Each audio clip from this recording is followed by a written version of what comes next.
to the club. The Black Creators Club is the go-to resource for Black movers and shakers in Hollywood, reactions to the latest pop culture tea, and our own entertainment pursuits. I'm your host, Tequila Friend, and I'm joined by my fellow media maven, Ebony Chapman. Ebony, how are you? Girl, hindsight's 2020, child.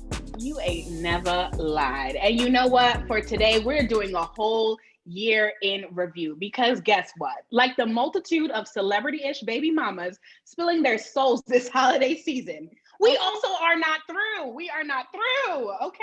So we're going to be talking about recapping a bunch of our episodes from this, I would say this year, but we started in August, crazy to believe, and we're 21 episodes deep. So we got a lot of content to recap with y'all.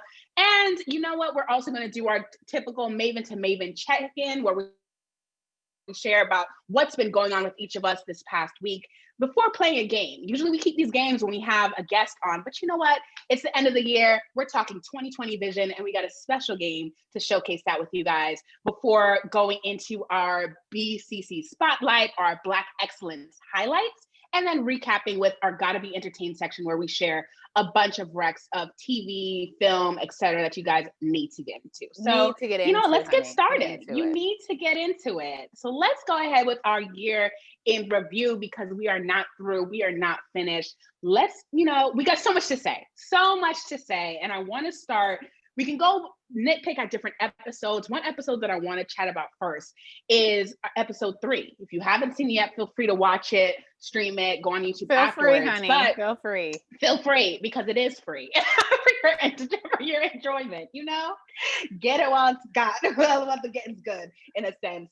Episode 3, we talked a lot about pretty much the idea of like, should they stay or should they go? We talked about Ellen and the speculation of her show that might be canceled or in the general work culture. We talked about Prince Harry and Meghan Markle and their move to Hollywood. And it's so funny when you think back, like we were all like speculative about, is the Ellen show going to be canceled? We both said no. I think we both knew, like, Ellen is the cash cow. We for sure knew that show was not about to get canceled. For sure not about to get canceled. And I think what happened, another thing that we suggested was that the first episode was going to be something about her explaining herself, potentially saying sorry, showcasing the culture, and, really going back to business after that. And they did just that. Warner Brothers are not getting rid of Ellen. Heck no.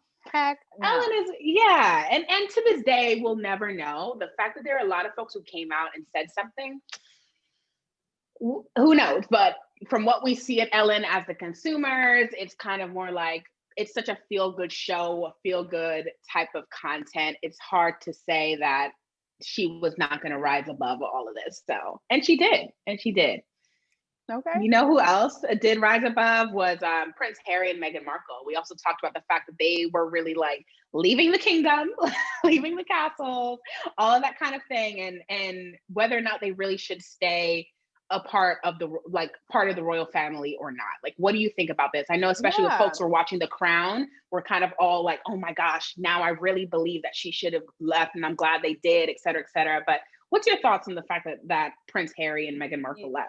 It's so funny because I feel like, I haven't seen The Crown. I do want to watch, but I know, I think we all know like the premise of it or like heard the rumors or whatever. The story has been told over and over again. But what's a good family without a little family drama? Like, come on now. And this is just at the highest stakes of like family drama because they're royalty and you have money involved and lineage and cheating and scandals. Like, this is normal. This is life, you guys. Why are we acting like this is not what's happening down on 53rd Street? Okay, and hello, honey. This is life. Okay, people are cheating on their wives. People are having affairs and causing all types of havoc in the mother-in-law kingdom. Okay, and people are leaving. And I think the biggest thing is like Prince Harry understands he's never going to be king. So why put themselves through this? Why put themselves through this drama when you don't have to? You don't have to. Your brother is going to take the throne eventually, and you will be on your merry way to like have a good life. And I think a good life. Meghan and Harry I think Hollywood's embracing them well. I think that they're going to do great. I don't think I mean, it's like, how can the royal family ever suffer? Like, people are literally bowing at their feet, even though they're not like Right. royalty. They don't have the technically. power in that sense, but in the same sense that they had in the past, but at the same time, it's like, which makes it even more, not laughable, but even more understanding why I'm like, yeah, if this wasn't really working out for them, if all the constrictions of potentially being a royal family wasn't really working out for Meghan, Prince Harry sees what happened to his mother, Princess Diana, and it's like, I'm not going to let the same thing happen to my family. I understand it. It makes perfect sense. And I'm sure there was like, I don't remember exactly, but I think there was like some race thing too going on, if I wasn't mistaken. That's what they said. It's all speculations. And the idea that, and I saw like the tabloids were treating her very poorly. They said there were perhaps some, tiffle between her, Meghan Markle, and Kate Middleton, which is the wife of Prince William. Who really knows? But they're back. And part of me thinks it's like, she was not going to give up her, Hollywood dreams in a sense. It's not like the end all be all, but I'm sure she still has those interests in being a creative. I'm glad it worked out for her that she got to marry her prince, legit prince, literally, and have this amazing, fabulous royal wedding on top of the fact that and you get to come back to Hollywood and live your best life. Like, if you didn't come through and listen, okay, like you came through and wrecked that whole thing. Like, strategy. Meghan, you are going down in the Black Creators Club history book. Girl is coming in and making your mark. Meghan Markle and leaving. Yes. Okay, we love to see it. Yes, Black love woman. to see it. Love to see it. And you know what? Who else made their mark and left? We're talking about episode 5 recap with Joe Budden. All right. Yes. So we talked about, and this is when it was hot. This was when it was fresh, about him leaving Spotify for more money and the whole idea of whether or not it was worth it for him to continue his podcast with Spotify. A few quick things that we said before we go into our updated version of this, but the fact that he mentioned September 23rd is when he would no longer be on Spotify, and so that was correct. He mentioned when he talked about the reasons why, 2 big things that really stuck out to us that we talked about then that we can continue on now, was the idea of my time is my inventory. I'm getting paid the least in the most valuable asset. That's what he said as part of the reason why he's leaving. And another thing he said, in a year, he wanted to raise, but that didn't happen. He made Spotify 9 figures. This is again what Joe Budden is saying about what happened. Right. And and so the reason why I wanted to bring this up, let's talk about Joe Budden, but also even later in episode 17 to recap, we talked about Dave Chappelle and the whole idea of him with not necessarily with Viacom, I should say, with him with Viacom, namely Comedy Central, how he wants his stuff. Like, he wants either to get paid, paid for his sketch show, and or to be able to go out and do his own thing with his name and his likeness, because it's Dave Chappelle's show and he technically doesn't own it. So what are your updates now? How do you feel now about Joe Budden now that he's been out of that contract for some time and he's been doing his own thing? I think that he's been doing fine, right? I now follow, or I make us follow on our YouTube account, the Joe Budden TV podcast network that he does. So it's he seems to be fine and getting his own entity. I think right now with social media and being able to be so reachable and touchable when it comes to celebrities and people in higher power, is we really get to hear their side of the story. So people who are getting screwed over by these huge big companies, we get to hear what it is that they have to say about it.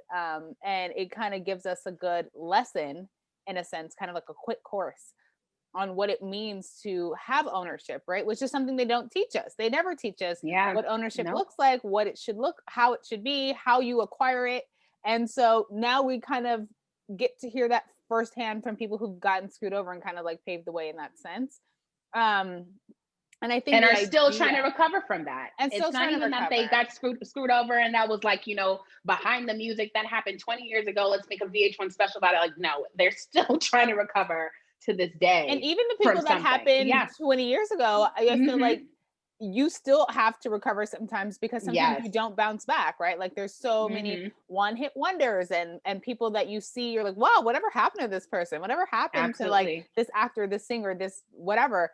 And it's because they probably got screwed over in a deal if they didn't personally want to take time out for themselves, right? it's just so we get exposed, like the whole industry is getting exposed, which is nice. However, they still are the ones making the money, calling the shots, and signing the checks. So we have to still play the game, if that makes sense. So I love that Joe Budden has been so open and honest about his journey. I think ownership is a great task, tool, and resource and thing that we should take away from him.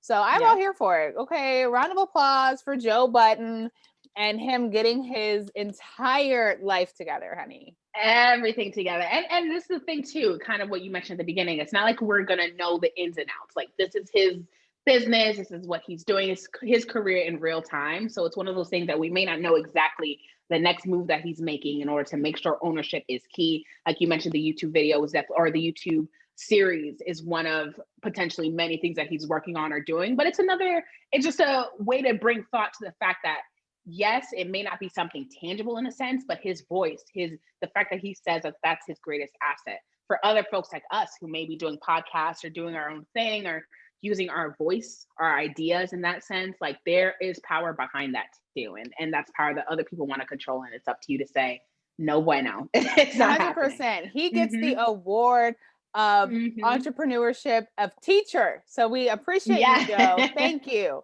The award of the teacher. Absolutely. Best teacher of 2020. Okay. Best teacher. You think that was all right? I like that. We need to actually do some 2020 awards, honestly. Yes. He gets the best teacher award of 2020.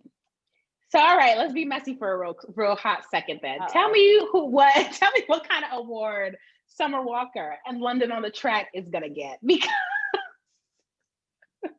Because in episode 6, child, we talked about how public should you be in a relationship. This is a question we posed to our viewers. This was such a good episode. Such a good one, right? I love this one. This is one of my favorite episodes. I love this episode. And it's so funny because we're talking about, yes, it's music and all that, but it's like, it's real life. How public should you be? How public should you be? Because we were talking about Summer Walker and London on the Track then, and Loki, we could do a side-by-side case study about what's going on with them now. It's because, in part, how public they have chosen to be. Now that they is skewing more to Summer, has chosen to be about their relationship. Like, what I know then we said, what did we say? Just along the idea. We said episode 6. We said no. We said no. So episode 6, check out the no's and the why's. But has that changed at all for you? Are you still like no to like? Yeah, no. My opinion still has not changed on this. This is like the craziest, messiest relationship. Not even the messiest, but it's so public. And this also, we didn't talk about this, but this is like in current right now, that like Iggy Azalea and Playboy Cardi, we talk about these baby mamas. We don't care. Like, this is my thing. You got with this man knowing that his name is Playboy Cardi. Oh, you know what I'm saying? And it's like, you got with this man knowing what it is that he does. You think that you were gonna be special, like. Girl, I feel bad for Iggy though too, because you could tell that she was holding on. At first, she was holding on to the idea of let's be private about all this stuff. But I think it was just the audacity of Christmas. Like, Christmas brought out some real feelings when it comes to a lot of these folks. What is your expectation when you're getting with rappers? What is your expectation? Like, you act like we haven't had so many examples in the past with all of these people and Future and all his baby moms, and like, come on, like you act like we haven't had. You've had plenty of examples to see and show. Khloe Kardashian getting cheated on with every relationship that she's been in with all these NBA stars. Like, you've seen it time and time again. And it doesn't matter. It doesn't matter. Whatever level you're at in societal realms, whatever, the moral is still the same. And I'm sorry for those few, because there are a few of y'all diamond in the roughs, but it's like the wrong people think they found you. They think they found you every time, and that's not all right, little baby. A few little things, okay? Because, and the same thing with Summer Walker. It's like, listen, you're with the producer. He's around a lot of women. So look, to your producer, not a producer. Like, this is interrupting your ish now too. Your business, and I'm sure like your bag. And not only just your bag, it's like he has like 4 other kids. Like, So it's like you could have that he was not taken care of in that regard. So it's like you saw the example he was doing to his kids, but you think that you're different. Like that's the thing that like drives me crazy. Like I get it because you know we're women, we're emotional, and I own it and I'm in it with y'all. I get it. I'm not like it's not a blame game. You know what I'm saying? Because it's like once you have feelings for somebody, you just want to care and love them and blah and blah and like even though they give rejection, you see past a lot of these flags. You see past sometimes a lot you of the see stuff past because it. you're so in it, and then it hits you like a stack of bricks and you're like, oh wait, let me snap back, like I'm not blah blah blah. And because they are public figures, you feel like you need to defend yourself. You know what I'm saying? But you need to defend yourself because Ish is out. Don't get me wrong, not everyone has a tight-knit crew like the Carters. Like not everyone is really keeping Ish together in that regard. I get it. Some of y'all people, the people around you are ready to put things to the tabloids. You yourself are ready to put things out there. I get it. But I think you're confusing fans for counselors and you're confusing fans for therapists. You're confusing the general public for friends. And that is the problem. That is the problem. That is the problem right there. Because I think it's, yes, I agree with you. We're not blaming you in that sense, but don't put it out there. Once you put it out there, you will always look foolish. Don't confirm nor deny. Like just leave it out there. Like just leave it. Like if someone says some mess, just leave it. Because at the end of the day, it's like no one really is in the relationship but you. So like when you keep going back and forth, it is just and such a public view. I'm really trying to learn my own lesson on that one. I'm gonna take my own I'm gonna suck in all of that advice I just said because I'm that person that's like in a relationship and then I'm like, well, in a situation, whatever it is, situationship, relationship, whatever. I get you. And I'd be like, oh my God, Akila, girl, you won't believe what this man just did. Mm-hmm. Because I have I need someone to talk to because I need validation or this. But the problem is when I do that mess and then I make up with the man, Akila might be like, now you said what's going on? Right. You said you was done with this fool. We had a pact. Right. And now you back with him.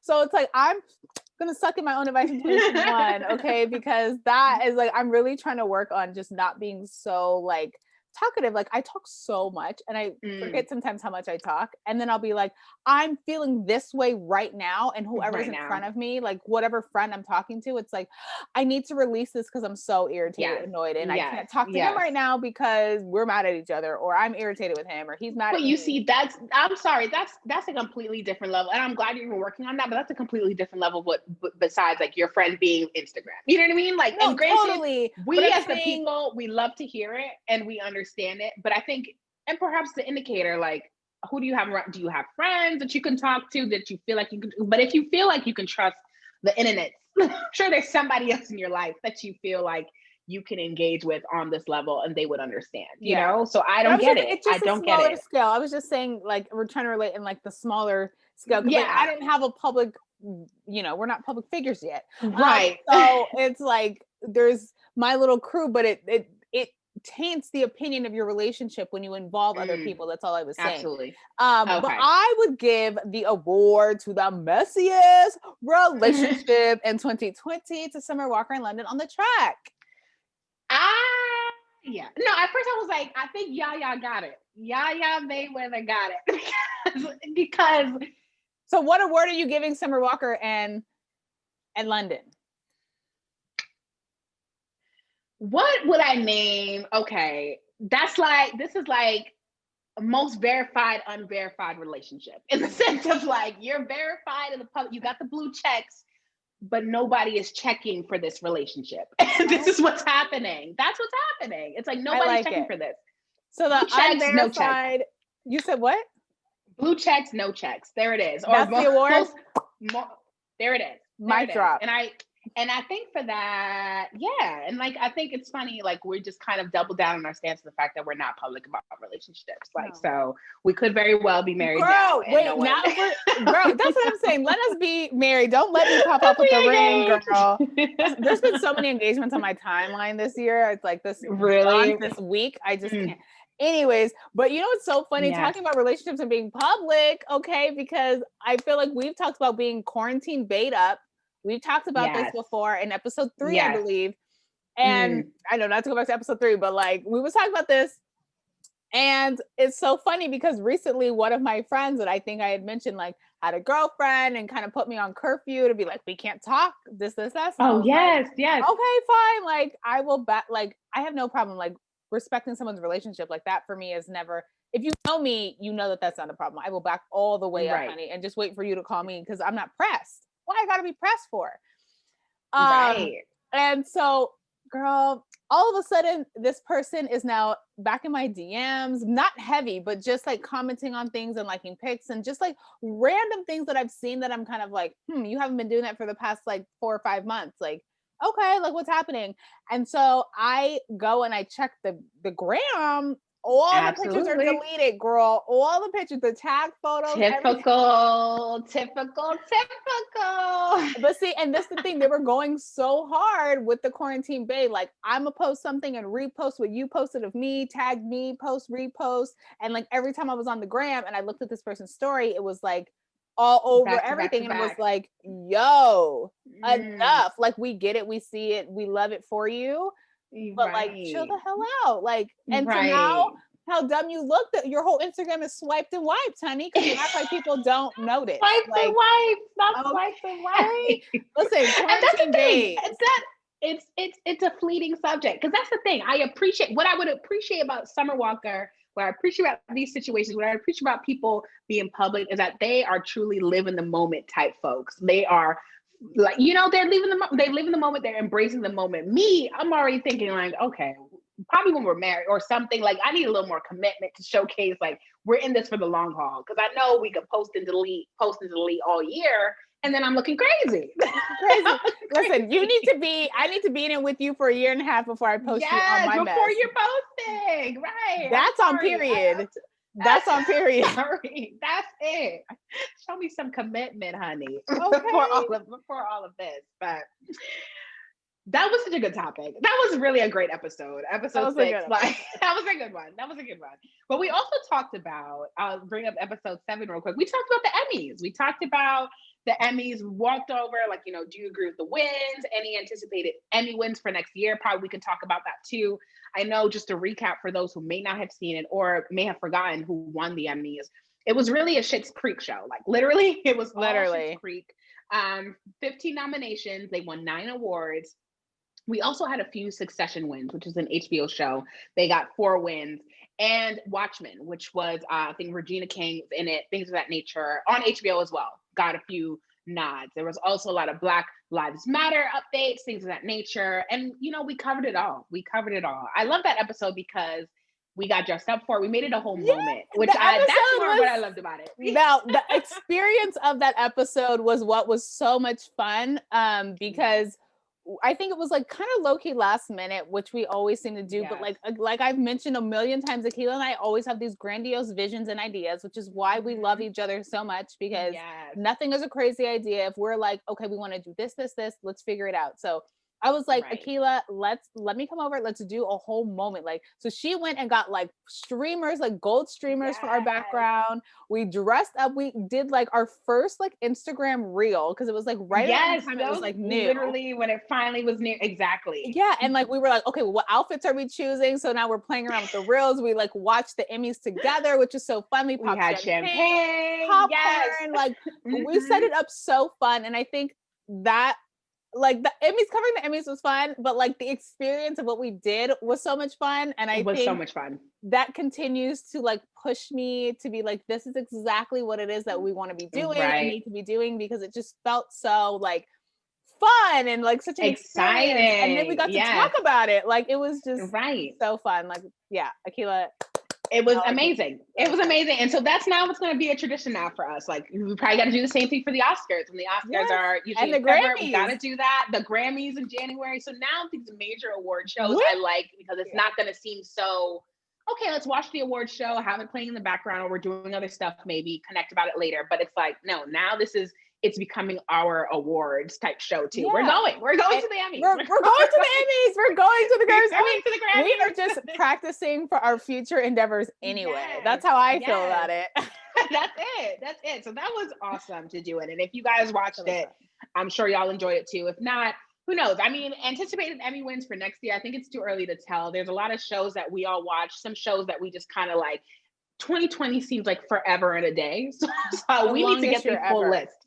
Literally, we need the full list of what's going on when they finally come around with nominations, and then we'll probably be like, "Oh yeah, of course." Like this is what we'll vote for. But it was a great episode overall. Gonna make sure that I'm up on the movies and the shows this year, so that way when things are winning, I'm like, "Oh yeah, I understand." Of course, right? Like I'm gonna really. That is my commitment. I'm going to really stay up on all these TV shows because there's so many, but I'm really gonna try. There's so many, but this I blame the Emmys for the reason why I started watching Schitt's Creek, and I gotta say it's funny.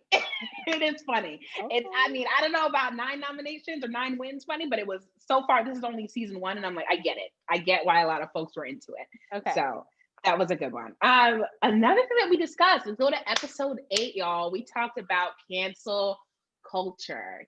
Culture. This was another big one because not only did we talk about that topic, we also had a guest, Walter Tucker, who joined us there. And for cancel culture, we delved deep, honey. But another thing that I want to talk about is really just let's rehash the idea. Like, is there more pressure for artists to do everything right so that they don't get canceled? Like, what do you think about that? I 100% think yes. I think that there's so much pressure in media in general. I think people have this like crazy notion and idea that they hate the media because of the way things get turned and spun around and whatever. So, and I think we've said this, right? That everyone has, the ability to block and add and subtract and multiply whatever they see and view on their phones. So in a way, yeah, it's like people say words don't matter, or like you don't need anyone's approval, do you? And this like, okay, yeah, that's great. Once you hit a certain level, if you're Jay-Z and Beyonce status, Kanye West status, like you can do whatever it is that you want to do and it be fine. Like no one's gonna be looking at you crazy.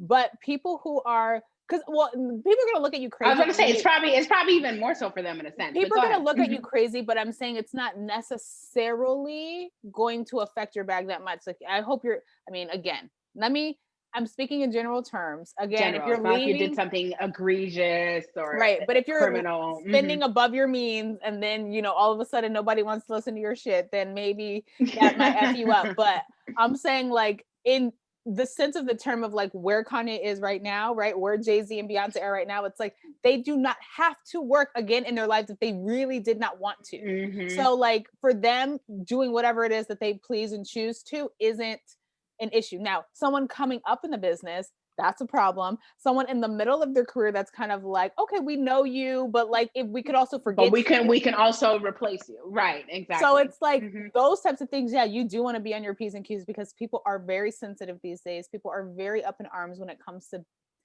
things you say and do and look like and whatever in general. So image is so much more important, especially because, and it's interesting because we also reached a point in our society where we're asking folks to be more vulnerable. So we're asking folks to share more and be quote unquote authentic. And then we're judging them twice as hard for it, which makes it difficult. I know, even though, like you said, there's a lot of artists out there, et cetera, who might feel like they have forever and they can never work again in their life. But the fact that they're still in the public in this capacity means there's something addictive or there's something enjoyable. There's something to their core that they don't want to be canceled. They like being known and like being talked about in some sense, but they don't want to be canceled. And I think they have an equal opportunity to, sometimes even more so, because you have more people watching you and you have more people paying attention to what you are, like who you are. Yes, when you come up, some people might rehash different tweets or whatever that you've said. So be careful with that too. But people are less likely to listen to the folks who are making it versus the folks who already made it in a sense too. Yeah. So it's an interesting dynamic because I think it's just going to get harder and harder. We also talked about in that episode, Kanye West, you mentioned Kanye and Nick Cannon had that 2-part or 3-part interview where they were talking about this subject too. And it was so much in it that, listen to it if you want, listen to our episode 8 where we recap a lot about it.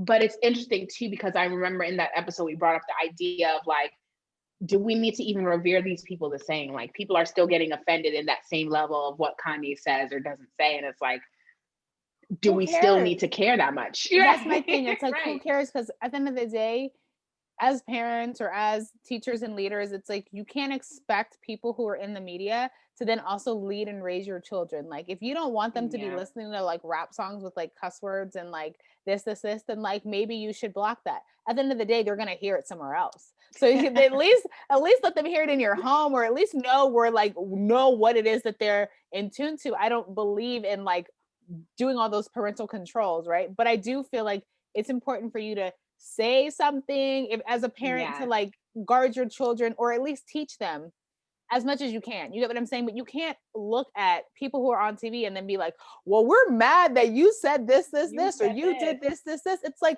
I'm a human and I live my life. You and your child in Mississippi and Oklahoma have no bearings on me. So it's like, you can't expect these people who are in the public eye to like raise your kids, because they're in the public eye because of the talent that they have. It's not to also be a teacher, right? It's if they are that way, oh my God, congratulations. If they are that way, amazing. If they're not, oh well, like don't put these people on such a high pedestal and expect. That's the biggest thing. The idea of celebrity needs to be altered in a sense, because they're all human. They're all human. What award are we giving Kanye? Right.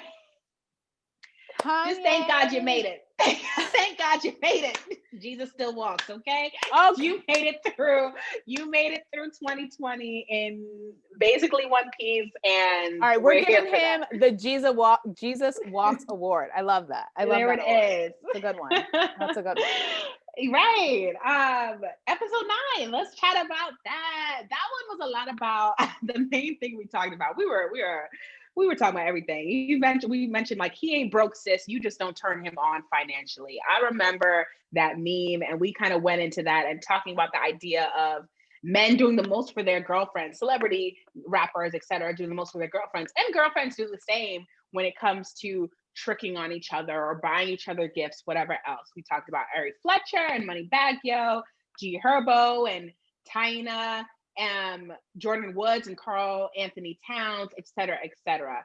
What was very interesting since then, I don't know if you remember reading this, but G Herbo is being charged with, I think, either fraudulent, I don't want to get the charge wrong, but it's something along the lines of like identity theft or using pretty much different identities or different cards to buy things that he really had no business buying. So it's very interesting that we talked about G Herbo and other folks like buying gifts for their girlfriends, pretty much keeping up with the Joneses. Because there's not only that you're buying these gifts, but you're showcasing it again, being public on these social media platforms. And I mean, it's not to say all of them didn't have it or doesn't have it, but it seems like that's where were those funds coming from? Allegedly. The idea on social media that you're trying to sell is so insane. I mean, I know a lot of people are like, oh, it's fake jewelry, or they rent the jewelry and then give it back. Like they don't really have as much as, I'm not saying these people in particular, but just the music industry in general. Like for a music video or for this or for that, like they'll rent the stuff, put it on, wear it out for a night or whatever, and then give it back. Like that, I guess, is not an unknown common. It's a common thing. You know what I'm saying? Right. So like it makes it look like they have all this money to spend, but really they don't have as much money as you would think they do, right? And I think, but Moneybagg Yo and Ari Fletcher are engaged now, apparently. Yeah. So apparently this, or actually, I know he bought her a ring, but I don't know. They didn't officially say. She put it on that left finger, girl. She put it on that left finger and was showing it off like it was. Promise rings exist. That was a promise. Who knows? I'm like, you did not say I'm engaged.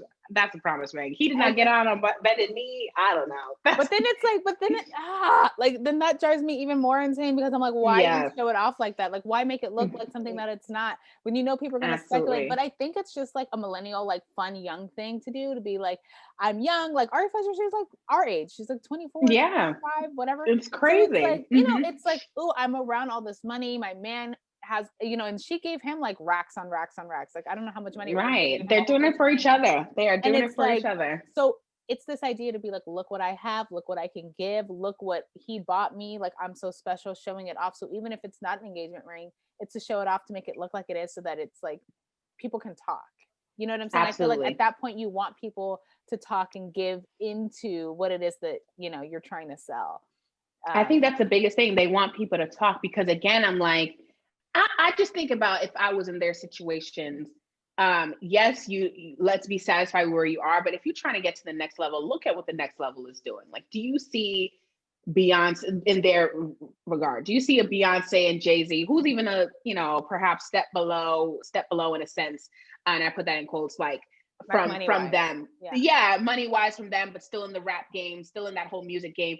They're not posting every gift that they got the next person. They're not doing, like, yes, there's a level of but act like you've been there before. That's my whole thing. And I'm like, every single thing shouldn't be let's put it on social. Who are you showing it off to? Because yes, your fans, I guess they're interested in the flash, but how interested are they? Like, I don't feel get like, it. haven't we seen this time and time again? Like, stop flashing your ish around social media. Somebody's about to rob you behind. Like, stop it. Like, it just doesn't make sense that you're like throwing these shades. Like, I feel like every time I'm on the Shade Room, it's like I see Ari Fletcher in her face and her man, and it's like, there's a party, now there's a car, there's money, there's an engagement ring, there's this, there's that. It's like, okay, like, is there anything that like you guys do that you guys don't put on social media? Like this? Don't put on social. I don't get it. I mean, but it's like they obviously turn each other on financially. They're making it work, and moving on. Kudos to them. It's moving on. Exactly. They get the award for doing the absolute most in 2020. Yes. Like those two do they are the extra read all about it award. Read all about it. Chains getting paid over here. Okay. That is them. Moving on, actually, to episode 11, we talked about, is monogamy overrated in 2020? Like, this was a fun episode too. We talked about fun. This day was insane. Like, we went to Beverly Hills Hotel that day. We took photos. We ate expensive ass salad and fries. Okay. What else? And then we came back and recorded a whole episode. And then we came back and did the podcast. Yeah, and then we were committed. It was literally an entire day of just BCC, hanging out, Black Creators Club, hanging out, all that kind of stuff. But we also listened to a little bit the Deadass podcast, where I don't remember the exact quote that he mentioned here, but it was something that got viral around the idea of, like, if you're not willing to, please your significant other all the time or on command, like, they should be able to go elsewhere to get it. Something along those lines. But, you know what else is crazy? You know what else is crazy, Akilah? So this man, I told you about. I told you about this one. I thought you meant dead ass man, like this podcast. But I said, no. This man in real life, he called me and was like, "Yo, like, come over, like, this is this," and he was like, "I'm trying to get you ready for your husband." And I was like, "Oh, you getting me ready for my husband?" Like, not saying that he was going to be my husband. He's just saying, he's just saying, like, when I want you, like, come over. This is what it is. And he's like, "I'm getting ready for your husband." So I was like, wow, like, that's low key what this guy is saying. Cause I was like, nah, like, I'm not coming over. Like, and you didn't see me either. Cause I was like, nah, like, I'm just. You know what I'm saying? Talk to me nice, okay? Talk to me nice, or don't talk to me at all, okay? There it is. Okay, listen, we don't have time for the energy, especially when it's like you're not doing anything for me. Like, you don't, like, you're not gonna buy my Uber. Okay, the most you can do for me is buy me dinner, Negro. I could go elsewhere for that. Like, no, listen. I'm not coming over on command. No. No.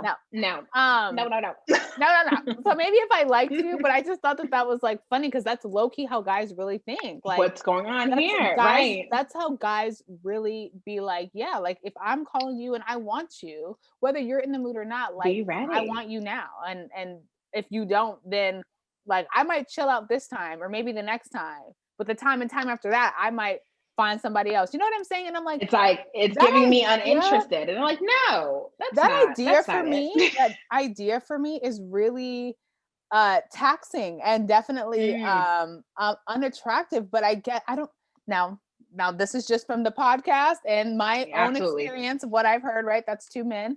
Because there's some people who are very patient and nice and all that.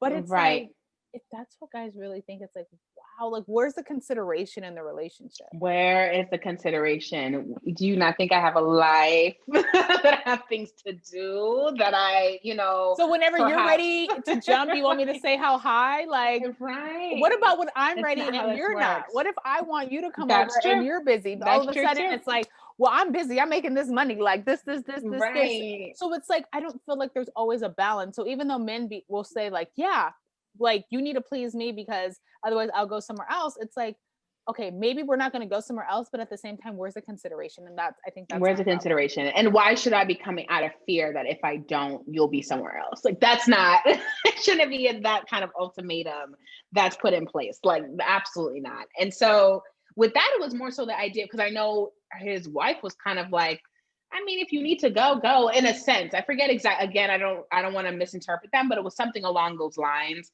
And it kind of got us thinking about that whole idea of monogamy in 2020, if this is something new that we should be exploring or people are exploring in general. And then also, I remember we talked about Jeannie Mai, how she kind of got in hot water around the same time frame. Again, it seems like forever ago, when she was talking about Jeezy and how, no, she submits to her man. Like, she's very, professional first, leader, etc. So she says, which in I the agreed workplace. with. I agree. And I remember you agreed with it completely. But she's like, when she's home, she likes to be Take charge. You yes. you do what you got to do. Listen, Akila and I, we were agreeing to disagree on this one. Yes, I said, absolutely take charge in my household. I'm not saying you're making decisions I'm not saying you're making decisions without me. I'm not saying you're putting the deed in your name and not mine. I'm not saying that like you're paying all the bills, but I am saying that in our household, even if bills are 50-50 and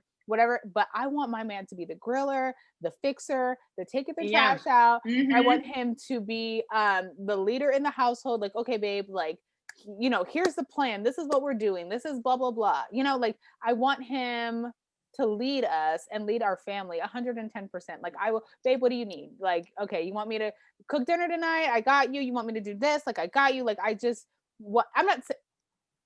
not saying that I don't want him to do the same for me, but I'm just saying like, I will be, especially when I like you, like, oh, there is no end to the earth of like what it is that I will do for you. Like, you want me to go all the way, inconvenience myself to go all the way downtown and grab things for you and run errands for you. Like, if I have the time, 100%, like, I'll do it. Like, I'll figure it out. You know what I'm saying? My man said he needed this. Like, I got it. Yeah, I think for me, it's for the most part, we are very similar in the sense of like, yes, fixer, take the trash, do all that stuff. But I think it's perhaps that idea of leader that gets me every time. I'm kind of just like, you lead in what? 24/7? Who? Like, because I think if you're truly in your bag outside of home, there is I don't know how easy it is to just switch that off in the way that folks like Jeannie Mai, etc., like to pretend that it is. Like, maybe you're not, and that's okay, which I think is kind of like, that's where I'm at, where I feel like I absolutely want to be out with an alpha male. I know that. I appreciate that. I enjoy that. You definitely, kind of what you were saying. You were saying a lot of examples that I'm like, yeah, of course, I'll go wherever and convince myself, things like that. Like, that's kind of what you do when you're in a partnership and in love. But I think there should be some sort of give and take. That shouldn't be, perhaps this is not defined. Who knows? It's just one of those things I think just going to have to figure it out, go with the flow. Figure it out while you're in the relationship. See while I'm in there. Want my modern traditional household. I want modern traditional. Yes. So it's like a mixture of like 50-50 and, opinions being exchanged and consideration, and I do for you, you do for me, and all of those things. But at the same time, there's like, I want some type of like traditional values that I want to uphold in my household as well. So. Yeah, that's real. I mean, and that's the new age. Modern traditional, that's a great way to put it. I don't know what my household will be labeled as. I think you're modern. Akila wants 50-50. Okay, she wants 50-50. Because I can never imagine a stay-at-home dad, for example. Like, no shade, no tea to them, like, at all. But it's one of those things where I would feel like I'm getting played every day I go to work. Like, okay, this man, like, you know what I mean? It's one of those things where, so I can't fully say it's fully modern. I think progressive. I think modern and progressive modern are like two different things. You know what I'm saying? True. That's two different things. You're modern. I think you're modern. I think I'm modern traditional. You're modern, and then someone else who wants stay-at-home dad is progressive, girl. It's all the way to the left. It's not for me, but it's for somebody. It's not for me though. What's the next episode? Okay, so that award, yeah, this be so good. Right. That award, I would have to say, is like the hot button topic of 2020. Hot button, yes, that is a hot button topic, and I think if that would be such a good. I think for me, I don't know what what date number I would need to be on to bring this up to a guy, but this is now something that I know I want to ask guys because I just want to see like what's that. And people will say anything, but I'm curious now. But yes, the hot button, like let's bring it out. Let's talk about it. Another that was kind of a hot button in its own way. We even got a little political with y'all guys, like episode 13, which was around election night, which in hindsight, we figured out it probably would have been like election month before results are really tabulated. But we talked about election night and we talked about the idea of are your parents to blame for your BS and kind of talking about within the parents bit, we talked about NBA YoungBoy and his "My Wife" video. If you remember that, like you talking about my wife, like right. when he got on the screen and said that, and how Floyd Mayweather finally had some sort of rebuttal. He had not a rebuttal directly to that, but had an interview since that whole came out with Jason from Hollywood Unlocked, and pretty much talked about that. Floyd talked about the idea that any of this behavior starts in the home. And while on the flip side, NBA YoungBoy's mom said that you can do all you can, but at the end of the day, the child is going to do what he wants to do or they want to do. And so we talked about that. Like, is it really the parent's fault? Is it the child's fault? What, from the perspective of two single women, two single childless women, of course. So we were just talking about our own situations and talked a little bit, obviously, about election night and what it all meant. But let's talk about your parents to blame. What do you think about that? Like, are the parents to blame for the children's BS? What do you think about Floyd and NBA YoungBoy's mom and their opinions? You know what? I feel like whatever I said in the episode, I feel like it's so 50-50. Okay. And I'm conflicted and I'll explain a little bit. Basically, it's like, I feel like you can do what you want. You can do the best you can with what you have, but you just don't know how that's going to affect the child. Right. Exhibit A. Cause I like to be on my murder mystery and all this mess, right? I was watching this, it was like Killer Siblings on Oxygen. And it was like, these two boys their parents isolated them from the entire world, like gave them, they lived far away. I think they were homeschooled. Like they were just very isolated, but they had their phones and they had the computer. The parents were not monitoring what they were looking at on the computer and on their phones. So what the boys find interesting is murder, Columbine, the Colorado, theater shooting, this. So they start asphyxiating and obsessing over these types of things. And it's like, watch some like show or movie or documentary that was basically like, I'm cleansing the world of all the bad people. So then that's what they start thinking is like normal and cool, because then you don't have anything to compare it to. And because the parents felt like they were doing what they needed to do, felt like they were, I'm keeping them a bay from all the badness, but you have your phone and computer, but we're not going to monitor that. They found something that they were interested in. So they start collecting guns and knives, and like one of the kids is working. He's like 15, I don't know, 16. He's working, so he's able to buy and purchase all these knives. The sister, one of the older sisters, was like, told the parents, I felt uncomfortable with all the things that they're doing. And the boys ended up killing their entire family. Like little baby, mom, dad, the older sisters, ridiculous. Okay. What? Yes. And so this is my thing. That's an extreme, but my point is that you think I'm protecting my child.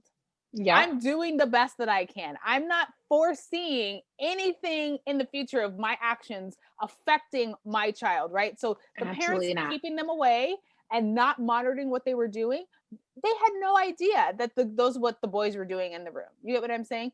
So it's either you're super duper present and overbearing, you don't know how that's going to look, or you give your kid too much leeway, you don't know how that's going to look. So it's like You never know. You can really just do the best you can and just pray and hope that they figure out and that they're not, they have some sort of moral compass. Because I think at the end of the day, that you're teaching them the right things, that you're teaching them and you're not raising robots, or at least these are humans with their own development, their own ideas, their own personality. So it doesn't matter. People interpret things from the world in different ways. And so I think it's one of those things where, yeah, you could nurture them all you want, but then nature is going to go around and nurture them some more. And then they're going to take away what they want from different things because they're their own human. And from that, who knows? And they may blame it all on you. They may blame it on the world. They may blame it all on themselves. But it's like, at the end of the day, you got to know, if you did the best you can, listen, that's go what with I'm God. saying. And go with God. Girl, I'm going to just pray to the heavenly Jesus. Listen. Pray to baby Jesus that my kids don't come out crazy. Okay? All right. I thought you were going to say the baby. I was like, not the baby. Okay? Because we pray to him, the babies might come out crazy. For real. Come out demonic. I don't know. Nah, none of that. But yeah, it's true. It's true. We just, I don't know. Good luck to all of them. And we talked about Yaya a little earlier, but she's I don't know if she gave birth to her baby boy yet. Girl. She's still pregnant as I don't know what. It's just a hot mess. She's young. It is what it is. She'll recover. A few more that we're going to talk about. One, the two last ones. The first one we want to highlight is episode 15, which I label as EBT and remakes. So the idea of Keke Palmer at that point, if you remember, this all was 2020, got dragged on Twitter when she said, imagine if your EBT card only worked on healthy items. And so we talked about that. And then we also talked about the idea of waiting to exhale. And it became an idea that they're going to make this into a TV series. And we were talking about other movies, other shows that we would want to see get turned into a TV series. But first, let's rehash a little bit. If there's anything left to say about Keke Palmer and her statement, I think for me, I love Keke Palmer. And I think this was just one of those honest mistakes that someone who, again, it's one of those things where just learn how to just sometimes walk on by. You don't have to deal with EBT. You have nothing to deal with that. Just walk on by. Let the government handle what they need to handle. Let the people who are actually in it, who may have some changes that they want to affect because they know about it, talk about it, and you support from a distance if you really feel inclined. But I think that was an instance of where she realized, you know what, my mouth can get me in trouble if I talk on things that I don't actually know about. And I forgive her for it, but I forgive her for it because I feel like she had the best intentions. I don't feel like it came from a malicious place. I just think that, again, you cannot insert your nose into something that really has, you've never experienced or been in, or whatever, great idea. But unless you're actually putting forth some capital money to help that become a reality, hunty, then. And it's just the idea of healthy food is more expensive, unfortunately. So let's tackle that first before you, talk about the people who can't afford food, period, who need this card, to say that that's the only thing they should be able to purchase. So that was wild. But we exhaled because we also got news that Waiting to Exhale would be a TV series, as I mentioned. And I know we talked about different shows that we thought would be good. One that I remember that you mentioned, or movie that you mentioned, was Two Can Play That Game. Yes, and I remember after you said that, I watched it and I was like, oh my God, this would be great. This so good. That would be so good as a show. It's so cute. I mean, I'm so happy you watched it. You didn't tell me. I did. I didn't even tell you that. My bad, girl. But that's why we rehashing things. I was like, oh my God, this is so cute. I'm still waiting to exhale, waiting on these TV series to come through because I'm all about it. And yes, the last episode that I want to just quickly rehash was episode 18, which is the idea of Tiana Taylor quitting music, and just the whole idea of when do you think it's time to potentially quit your passions, if there ever is a time, really.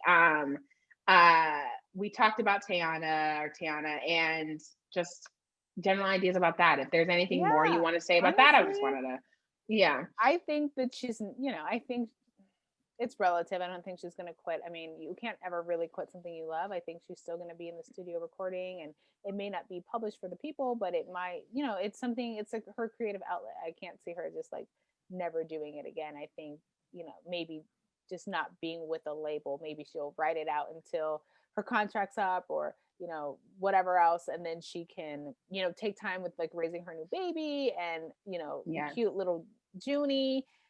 And once they get to a certain age or whatever, maybe she'll come back. I don't think we've heard or seen the last of Tiana Taylor at all.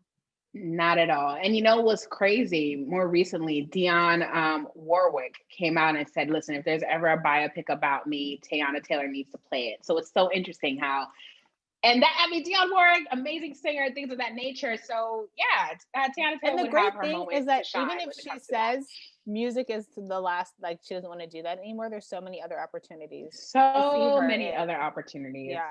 Yeah. Yep. So here for it completely. So those are our recaps, girl. This is everything that we shared when it comes to the past 20 episodes. This is our 21st episode now. Like, tell the people where they could find out more about us. Oh my gosh, if you guys missed any of those amazing, fabulous episodes that we were just describing, because we only touched on 6 or 7, and we have 21. So if you guys really want to catch up on all of the Black Creators Club, you guys can find us on Spotify, YouTube, and Apple Podcasts. Please don't forget to like, subscribe, and comment on the post, because that helps us so much. It gives us so much energy. We love you guys so much for continuing to do that. You can reach us at theblackcreatorsclub@gmail.com if you want to submit options to be on the show, if you want to be a guest, if you have some tips and cool things that you want to talk to us, you can DM us on Instagram. Like, there's just so many ways to contact us and get in touch with us, talk to us, hang out with us. And so please continue to do that, because we are here for you and you are here for us, and we love this exchange, this community that we are building. Absolutely. Love it, y'all. And let's get into the rest of our show. The first thing, we do it all the time. We got to check in with each other, our Maven to Maven check-in. Let's do a quick update. Evan A, tell me what's been going on with you this week. Oh my gosh. I feel like the past couple of weeks have been insane. Spinning. Yes. Yeah, I feel like I'm trying to think what exactly has been happening. It's been so low key. It's so low key. It's been so low key. Yeah. It was Christmas just happened. Nothing really crazy. I went to my dad's house for half a minute to get food and say hi, and then I came back to my mom's and we just watched movies. My god sister came over. We watched and ate. Even last night, I was there's so much food in this house right now that it's almost impossible not to eat. Oh, I also tried to make hot chocolate from scratch, which was very, just melting down the chocolate and adding the milk. Right. But it was okay. It wasn't the worst thing ever, but I do think that I need to perfect the recipe. I think I just didn't know what I was doing. I was just melting. I was white chocolate, I've never dark tried chocolate, milk chocolate, just put it all in there, oat milk, and mix it up. And I was okay, maybe I need to find a recipe and then go from there, and then divvy out from, I can make it my own after that. So I tried that. Wasn't bad, but wasn't the most amazing thing ever. Totally. I can cook, you guys. I can cook. Okay. It's just this is hot chocolate. It's fine. It was hot chocolate. It's the first time you make something is always an experiment when you don't have a recipe. Okay. I was going off the top of my dome and what I thought was going in. Anyway. Nothing super duper crazy has happened. The transition in life is going on right now. So it's the end of the year. It's 2020. I am not working at my job anymore. So it's which is fine. It's kind of a department, decision of just the department I worked in is just dissolved.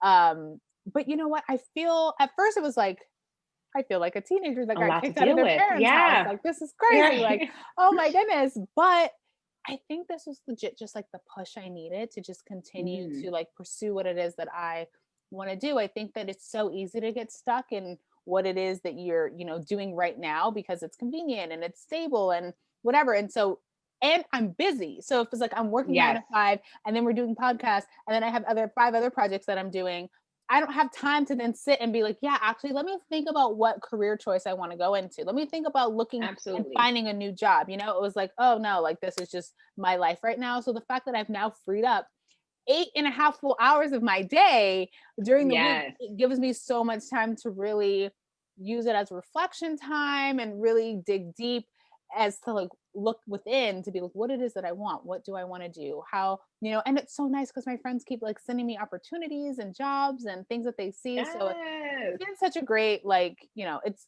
crazy sad at the moment, but like it's been such a great transition, and I'm really just trying to embrace that journey. I love it. I love it. Yes, for vulnerability. We're here for that. All 2020, all 2021. Yes, girl. It's been that type of year, girl. Yeah, you got to, because I think, especially what you said in the last bit, because I think that's what my week has been. It's been very chill. Nothing super exciting. Christmas was very low key this year. Usually it's like huge, like my mom's place is usually like definitely the family hangout spot. Everybody, every time, like since I've been growing up, it's been that way. And so this is the first year where it's really much been like, all right, girl, what you want to eat? All right, well, what you want to eat? Like, it was very extremely low key, Right. which made it work in terms of like just lack of leftovers, in the sense like, because for me this final week, what I decided is that I'm going to do a juice cleanse. And so for 5 days, it's literally juice and lunch, because I'm like, you know, pure juice I think is a little excessive, and it's not reflective. Yeah, it's not reflective of what I would ever do in real life.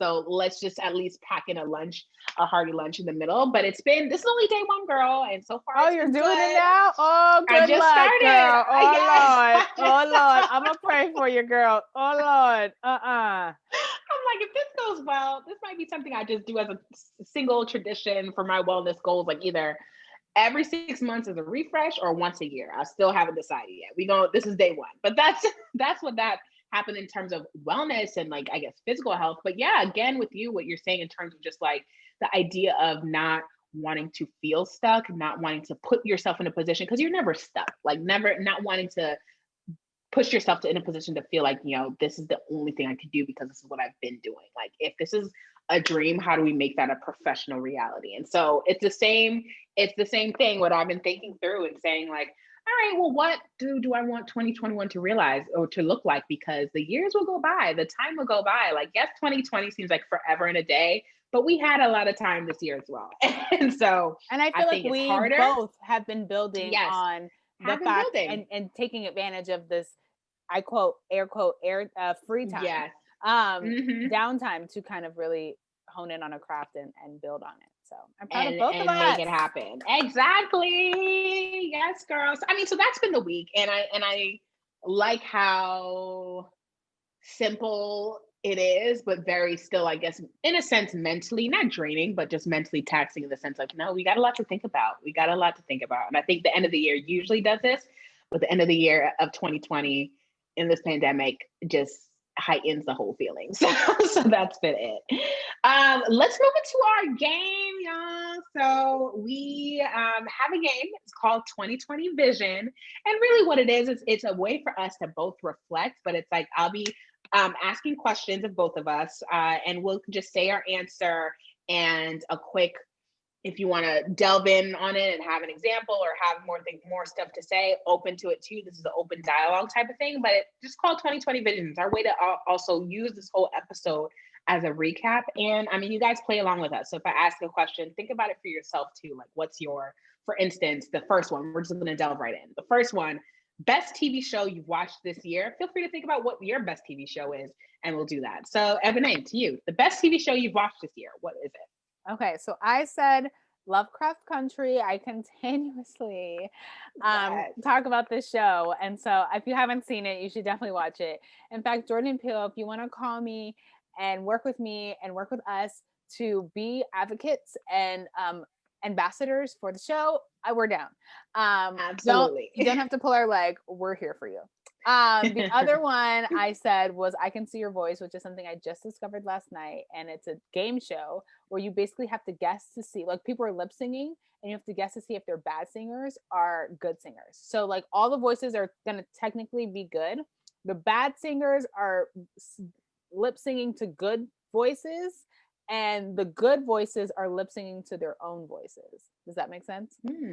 Okay, a little bit. I might have to see an episode. You're gonna have to watch an episode, but like when they're like doing their lip sync, you have to guess like, are they? And then you have like celebrity guest panels that are supposed to be helping you, but low-key they just confuse you. So I've learned in the show, like, just go with your gut, because every time I had a gut feeling about somebody, I was 100% correct. So I was like, where do I sign up?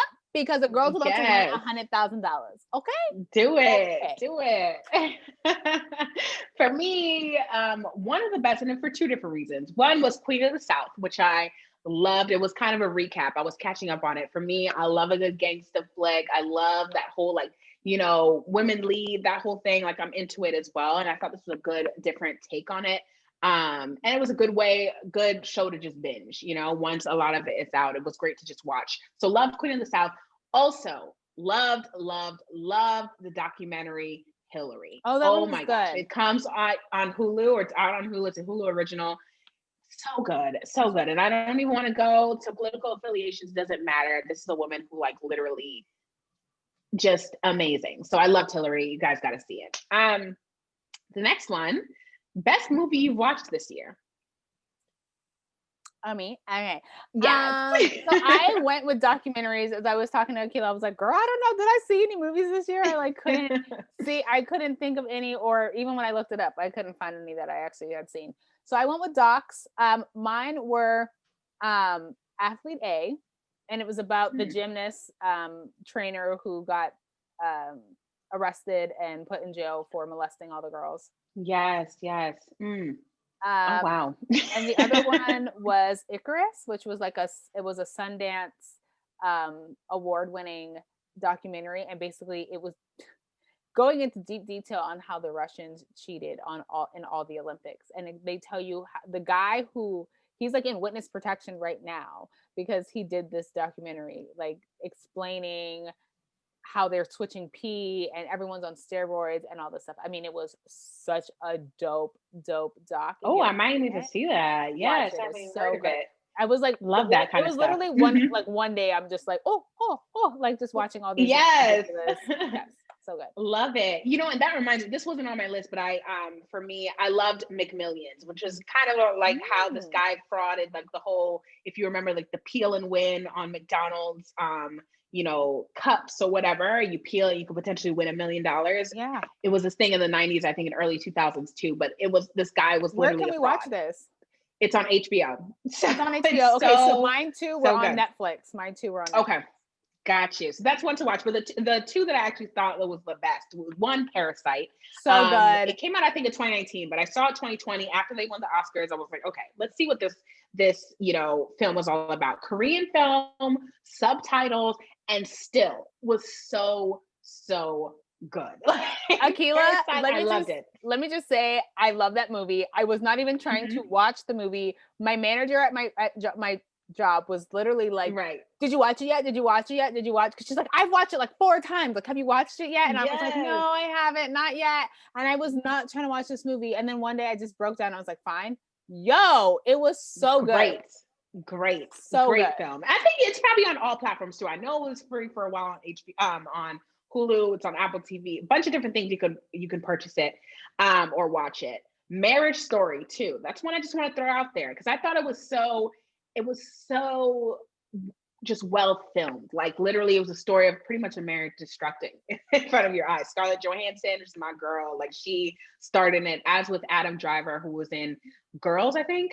And it was another Oscar nomination, but a great film as well. I don't know exactly. I think it's a Netflix movie, so you might be able to catch it on there. I'm about to look it up. I think it is. Yeah, Marriage Story is really good. All right, but our next thing, best memory of the year. What's your best memory of 2020, girl? I think it's our same. Yes, this is the same. I think it's starting the podcast. I would just say I've created so many amazing memories with starting the podcast. Yes. All the topics we've talked about, the connection and bond that we've created, the ideas that we have for 2021. Everything just seems to be in such alignment. I mean, so I'm so grateful, and this has definitely been one of the best memories of 2020. Best. Getting into the bag, staying in the bag, staying focused, being consistent, all of the above. Absolutely, girl. I couldn't have said it better myself. So we just gonna go to the next question, which is least favorite memory of the year. For me, Clearly quarantine. I think there was a lot of positives that just being positive we're able to find within like the idea of like we're all sheltering in place, we're all quarantining, all this kind of stuff. But it was also annoying because I just moved to LA. Like I am a newbie. I do not know LA. I'm very fresh. I've been there for, let's say when quarantine started, probably there for probably 4-5 months, probably max. Like literally, it was very, very recent. So to finally like, I think around month 4 or 5, it was finally like, okay, I'm here. Let me go out. Let's do more things. I was always saying yes and like, super out there, but like it was finally like, all right, let's start getting truly in my groove. And then it was like, well, listen, I hope you made friends with the folks that you made friends with, because that's it for a while. I hope you figured it all out for a while. And I mean, it worked out with a lot of things, but it still was just kind of like, it's hard being quarantined in a totally new place, not in your home, not in your like hometown in a sense. And there's still so much newness, new job, new activities, new people. And it's like, you're still trying to create your own sense of normalcy in a world that's literally not normal. So that's been, I think, my least favorite for the year. Quarantine used to be fun. I feel like quarantine quarantine now is irritating. I said my least favorite memory was losing my job and just feeling lost in the sauce. So like again, just going back to like my reflection questions. I started therapy, and so just being mind, body, soul. I feel like just having it all connection to think about what it is that I want to do. I feel like sometimes when you get into your routine, that becomes like your norm. And then when that routine's gone with the quarantine and then like, not having a job, it's like, like you actually have to sit with yourself and be like, what is it? What is going on right now? Like, where is my identity? How do I feel and fit into the things and goals that I say that I wanted? So it's just all of those like reflection things. So like, I'm not saying that that's my least, it's just the peak. Yeah. It's a lot. It's the valley in the peak that's about to happen. You know what I'm saying? Yes, absolutely. Yeah. Absolutely. So with that, like, what's one lesson you learned this year?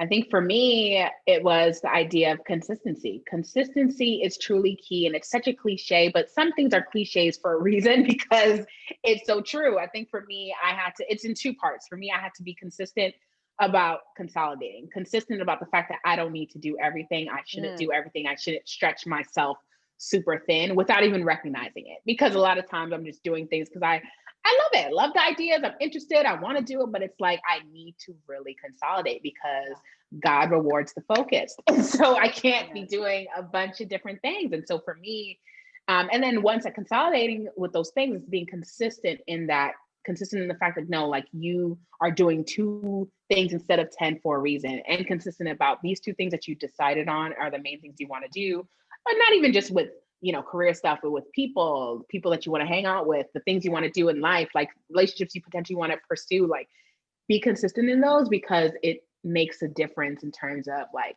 what the outcome could potentially be. Like, I feel like I realized that around the end of 2020. So I'm definitely taking this into 2021. It's not like, I've realized it and now I'm receiving the fruits of that consistent labor. Like, no, like now it's finally like putting that in motion. So we're going to see what happens after that. But I'm really trying to take that to heart because I'm so easily like, I want to do multiple things. I see multiple things. I want to be around multiple people, things of that nature. It's like, no, just focus, just focus on you. Totally. Yeah. I would concur with that. And I would just say like finding peace and confidence, self-care, like all of those things that people say is important. I'm just really trying. I'm in the transitional period. So like I said, I'm still in my valley. I'm still in my like trenches. Yes. I'm still trying to figure it out. I'm climbing up the mountain slowly but surely. I'm still trying to, I've ordered a whole bunch of books right now. So I'm so excited to learn what boundaries are, how to keep boundaries, how to like stay focused in what it is that I need. Like, okay, maybe after a certain time, like I'm not answering my phone anymore because I need my me time. I don't want to feel like I'm constantly giving of my time when time is really important, especially to me. And like when you're super busy, like having you time and peace to either watch TV or zone out, go to sleep, have whatever, listen to music. Like you need that time. And so just figuring out how to say no. That is what I'm bringing. I think that's it. Say no, my boundary. Totally. What's one thing you want to leave in 2020? For me, I want to leave the lack of travel. I would say in 2020, I love, just exploring new places, whether it be local or international or whatever else. And for me, I'm gonna say I've been a few places this year, regardless, even traveling back home. Been to Tulum, I did a little Savannah trip. I've been back and forth to New York, obviously.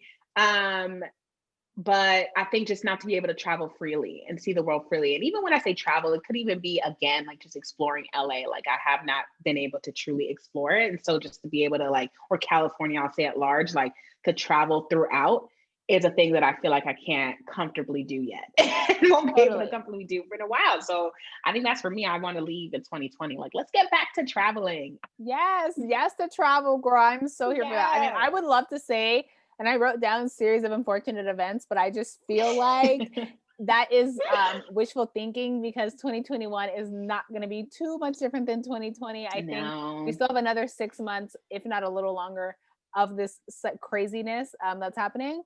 But I would have to say travel too, like just being able to eat, being able to eat at a restaurant and not have to be on a street corner and to enjoy the ambiance of the vibe, girl.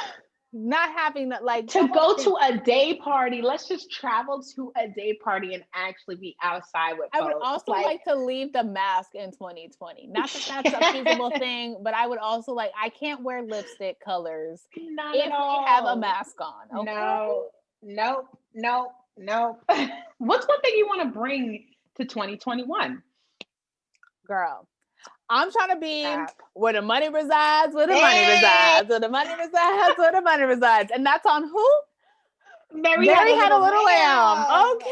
She is iconic for that. I love that. Love that.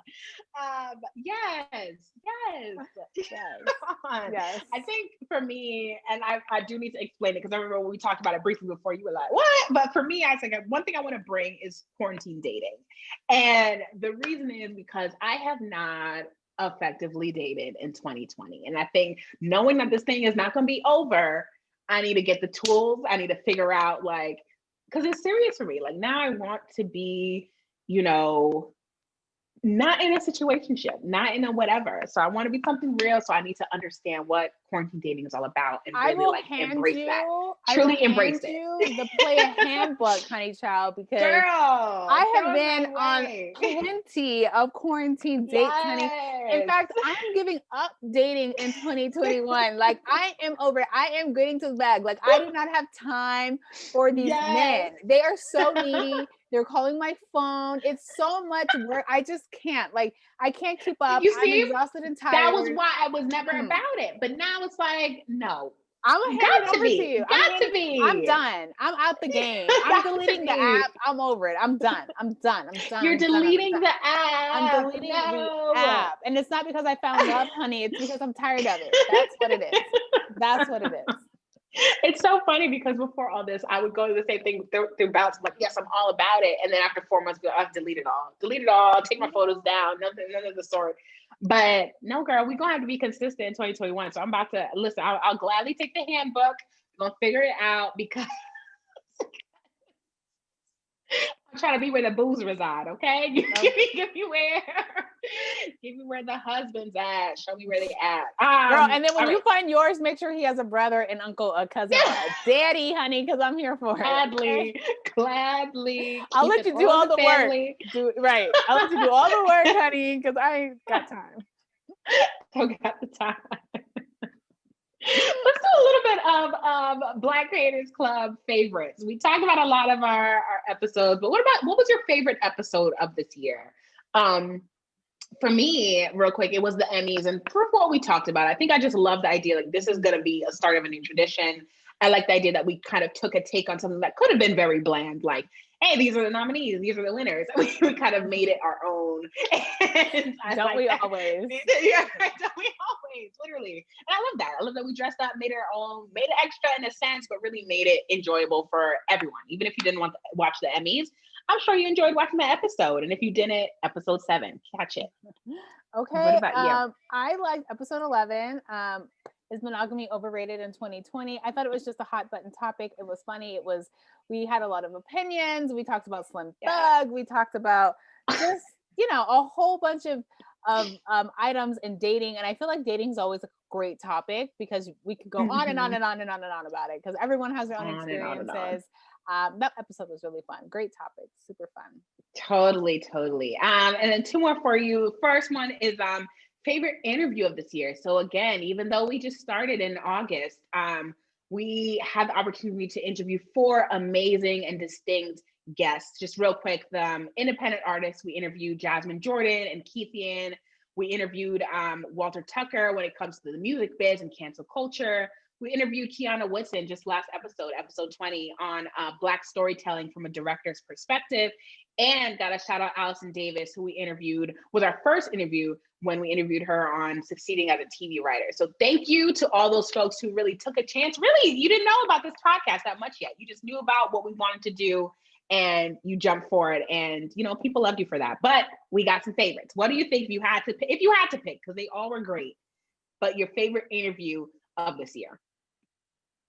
Wow. I mean, I think I'm going to go with our trusty first episode, our first interview, yes. Allison Davis. I really enjoyed that episode. For one, I was able to connect with her. Able to keep in touch with her at like a work party. And so I'm happy that she was so willing and so easy and just, she came and really told her entire story. And so I really appreciated, our first interview, like we have to show up for that. Like it's our first, literally our first interview. We had no idea what our premise was, our thought, like our interview process, questions. We were just like all over the board, but she was such a trooper with it. I mean, I think if you watch it, you wouldn't be able to tell, but like, it was just such like it was such a great first interview. And so I really appreciate her for even like lending her time. I mean, she is like a TV writer, honey. This is not exactly. Like she's on a syndicated show on the OWN network. Like, so I appreciate her for that. Absolutely. And that was episode 2. So shout out to Allison Davis forever for that. That was amazing. And I had to call out one other person. Again, it's a tough choice, but I mean, I'll pick Walter Tucker, which was episode 8, and it was on again, the music biz and cancel culture. And I think for it was just very insightful for the folks.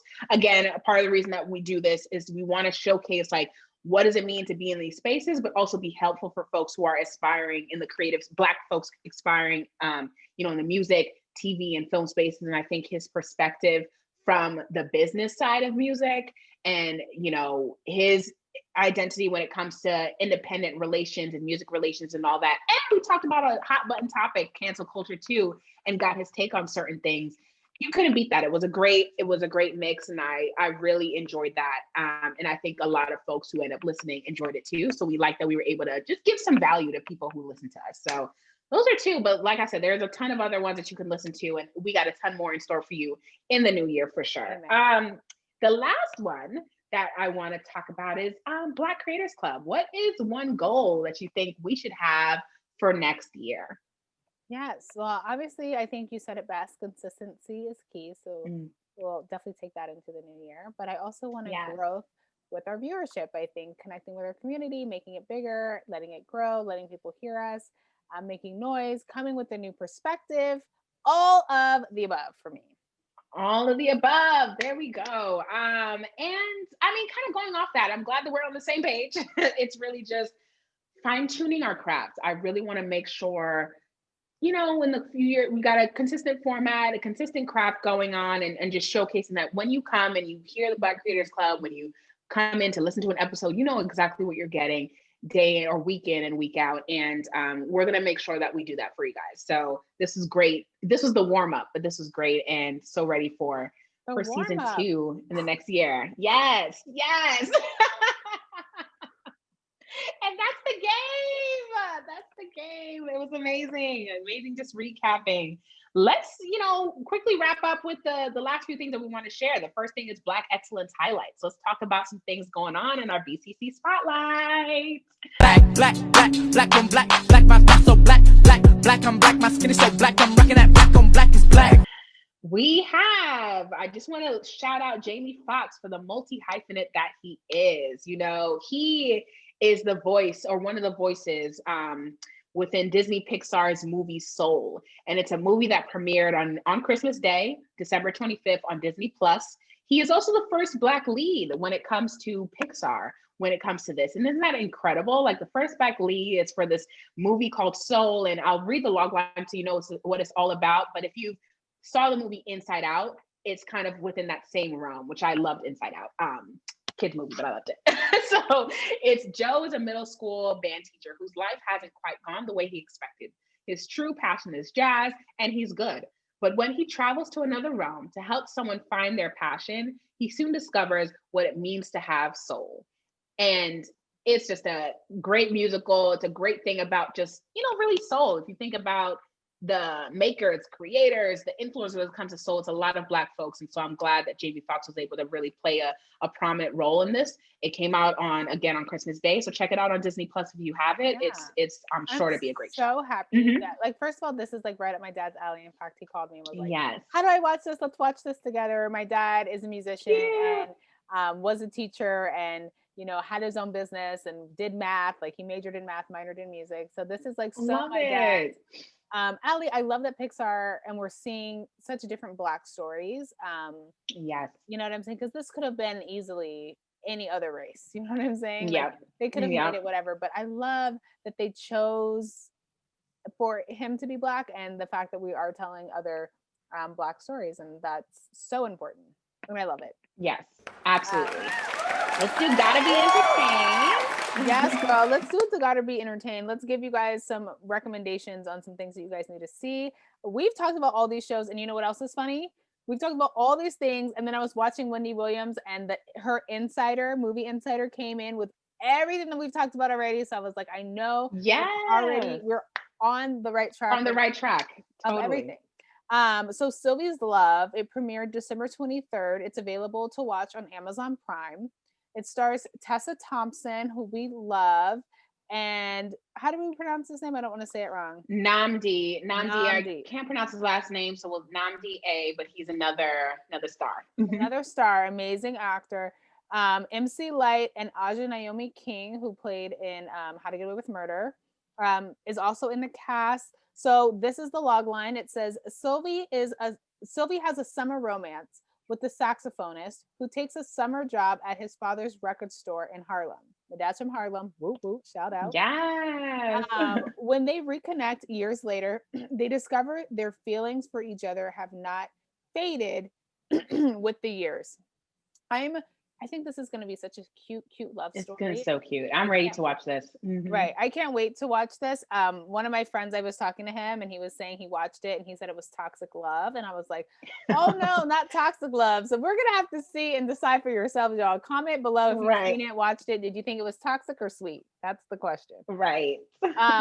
Okay. So the next one is NBC's streaming service, Peacock, has ordered 10 additional episodes of The Amber Ruffin Show, set to release in January. So this is a late night show, and it will return after the holidays with the new episodes dropping every Friday starting January 8th. That's so exciting. Black woman, late night talk show. We have not seen that. I mean, unfortunately, I think like Peacock Plus, I think that is like the paid subscription service. It is paid, but I think there's an ad-free version too, if I'm not mistaken. So you may be able to watch it it's either ad-free or ad at a discount, but either or it's potentially able for you to watch it. Right. So I feel like that's so amazing and claps to Amber. We also mentioned Ma Rainey's Black Bottom in previous episodes, but it's now out on Netflix and it features Chadwick Boseman and Viola Davis. So be sure to check it out. I saw it. It was great. I think the expectation, I was like looking for more of a movie, but really because it's it's based on a play, it's all about what's being said and what the message is. So just go into it with an open mind. Don't have the expectation on it being like a full like Broadway musical. Current modern day movies. It was done so long ago too. It was done long ago, but it's also set in a recording studio. Like they didn't really change scenes a lot. So There's maybe like the outside, the inside, the upstairs. That's it. Like it's three scenes. As if it's a stage, right? So yeah, you really have to be just pay attention to what's being said. Absolutely. Yes. Thank you for that. And y'all, that is the episode. Can you believe this is the last episode of 2020, y'all? This is the last episode. 2021 and 2021 will be the next time we have something to share with y'all. So literally, so we have to do a recap like this because I can't believe it. But I mean, thank you so much for joining us today. Thank you for joining the Clubhouse. We hope you guys enjoyed it, creators. Again, you can reach us at the Black Creators Club